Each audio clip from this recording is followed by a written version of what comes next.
Welcome. Let's get to it. Irrelevant news. So Mila Kunis revealed some of the crazy things that Ashton Kutcher did to prepare for his role as Steve Jobs. He was so dumb. He also, I think, only ate like grapes at one point. That fruit diet. Yeah, it's so stupid. We ended up in the hospital twice with pancreatitis. At the end of the day, folks, everybody knows it's not really worth getting ready for a role unless you literally put your life on the line to become that character. And a great example of that is Al Pacino, who snorted a kilo of cocaine a day to prepare for his role as Scarface. Anyway, folks, Mila is later asked about Ashton is saying that he got rid of all his trucker hats and wardrobe from that 70s show, and she responded by saying this. What are you talking about? You didn't get rid of anything.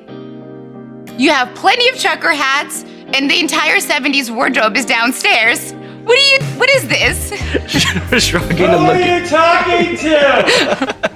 Lies. Exposed. And in other news, Jake Paul can be seen here trying to figure out how to rig his next fight. Recently said this about KSI. I think KSI should retire everything he's doing. You know, the great thing about seeing Jake Paul evolve over the years is realizing that he's always going to be an asshole. And in other news, Valkyrae's skincare brand recently posted an update on their website. Reflect is no longer available. Thank you to all who played important roles to conduct research, develop products, create a brand, and serve as partners along our journey. While we believe in the formulations created after further research, have decided to move forward on new paths, effectively terminating the Reflect brand. Huh? So they spent 2 years doing research and supposedly had all this data that supported just how important it was to protect yourself from blue light emitted from computer screens, and yet they're just shutting down the brand? Oh my goodness. This has to be the biggest product launch fail that I've ever witnessed in my entire life. They are straight up throwing away 2 years worth of work because they got some backlash at the beginning. Instead of trying to figure out the kinks and remarket the product somehow,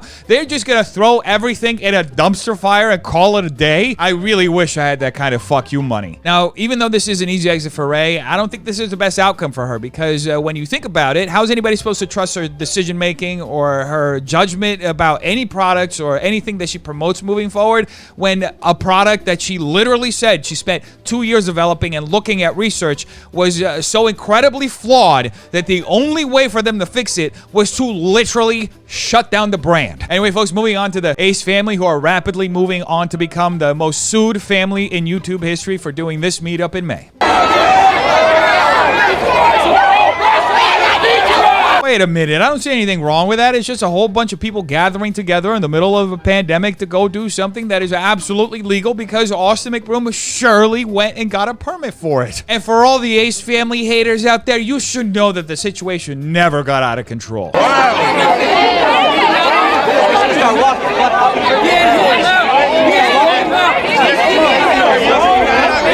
Wait a minute, the cops showed up? Uh-oh. I wonder how the Ace family is going to get out of this one. Let's go on the street. Fuck it. Let's just go on the street. Go on the street. Go on the street.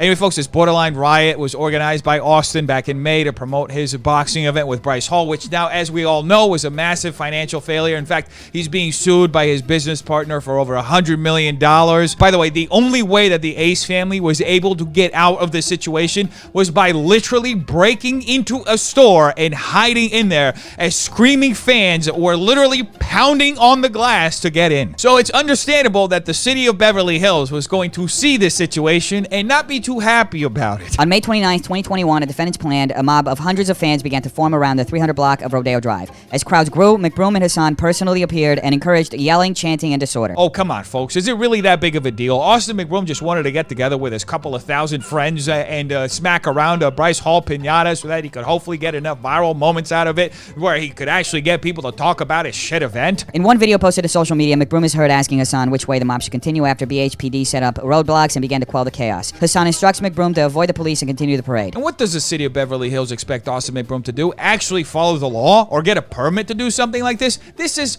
preposterous, folks. First off, Austin McBroom's ego doesn't even allow him to recognize the fact that he has to follow certain protocols in order to do certain things. During the unruly gathering, McBroom, advised by Hassan the entire time, actively encouraged his fans and those in parade to unlawfully shut down Rodeo Drive. McBroom later bragged about this unlawful act on social media. I mean, is there any other reason to throw an event like this than to brag about it continuously for days afterwards? Anyway, the city listed in their complaint 3 causes of action. First cause of action, public nuisance against all defendants. Second cause of action, violations of Beverly Hills Municipal Code. Third cause of action, negligence. And for each cause of action, the city is asking for a minimum of $200,000 and damages, so the McBrooms could end up paying upwards to $600,000 if they lose. Sounds like the Ace family still have a long way to go till rock bottom. Anyway, folks, moving on to Alec Baldwin, who recently spoke for the first time about the fatal shooting that happened on his movie set. What's the current state of what's going on with the case? I'm not allowed to make any comments because it's an ongoing investigation. I've been ordered by the Sheriff's Department in Santa Fe. I can't answer any questions about the investigation. I can't. It's an active investigation. Now, it's obvious he can't talk about this publicly because there's an active investigation, and I think that even after the investigation is over, I think he's going to let some time pass before he talks about it publicly, if ever. I wouldn't blame him for never wanting to talk about this publicly ever, because it is an incredibly traumatic experience for everyone involved. You can tell how anxious and distressed he is here. A woman died. She was my friend. She was my friend. The day I arrived in Santa Fe to start shooting, I took her to dinner with Joel, the director. You know, even though a lot of people are wondering what the hell's going on with him and what he has to say about this whole situation, this is just so incredibly dark. I mean, can you imagine taking someone out to dinner and then just a few days later accidentally shooting them to death? We were a very, very,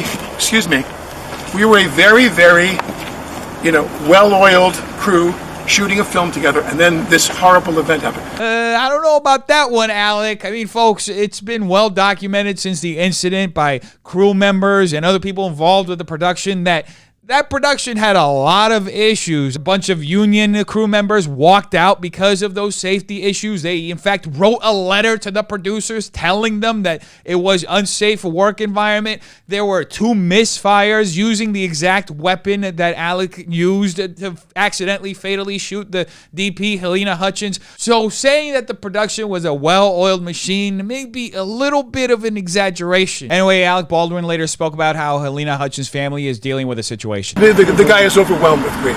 This is something that there are incidental accidents on film sets from time to time, but nothing like this. This is a 1 in a trillion episode. It truly is rare for something like this to happen on a film set. However, it's not because it's rare that it should happen at all. When you're making a movie, you are literally not in a dangerous, life-threatening situation where you actually need a real fucking gun. You are just recreating those for the fiction. So there's absolutely no fucking reason why you would have a real fucking gun on set that could actually harm or kill someone the way that it did. He is in shock. He has a 9-year-old son. We are, in constant contact with him because we're very worried about his family and his kid. And as I said, we're eagerly awaiting for the Sheriff's Department to tell us what their investigation has yielded.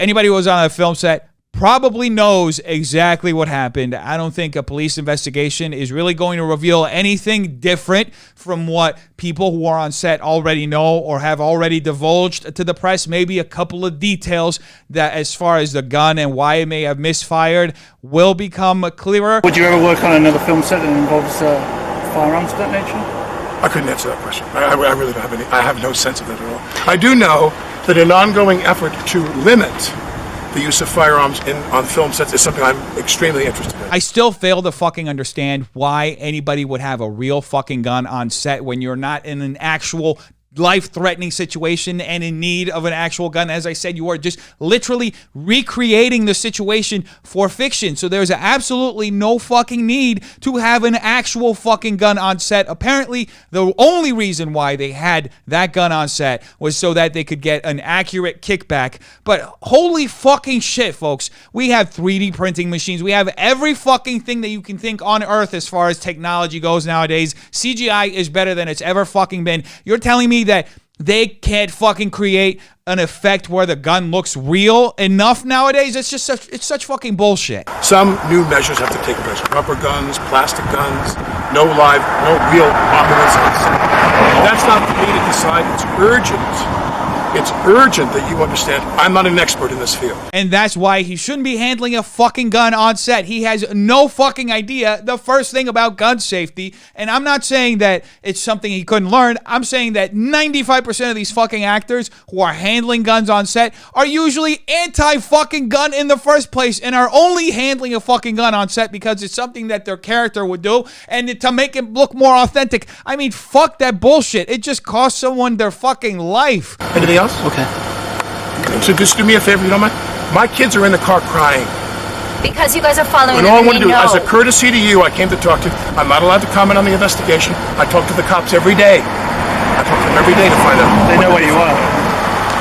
Well, yeah, I'm Of cooperating course. with them, of course. So my point is that I'm just asking. We sat down as a courtesy now to talk to you. Now, please, would you just not follow us for the rest of this? Now, that is absolutely fucked up. It's understandable that people want answers. They want to know what the fuck Alec Baldwin is thinking. But is it really that necessary to find out exactly what he's thinking right fucking now? I'm pretty sure we're going to find out eventually, especially after the results of the investigation are made public. Alec Baldwin is going to have to make some kind of fucking statement. At that point, we will know exactly what Alec Baldwin is thinking. But to stalk his fucking family and his kids around, that is just crossing the fucking line. And now, palate cleanser.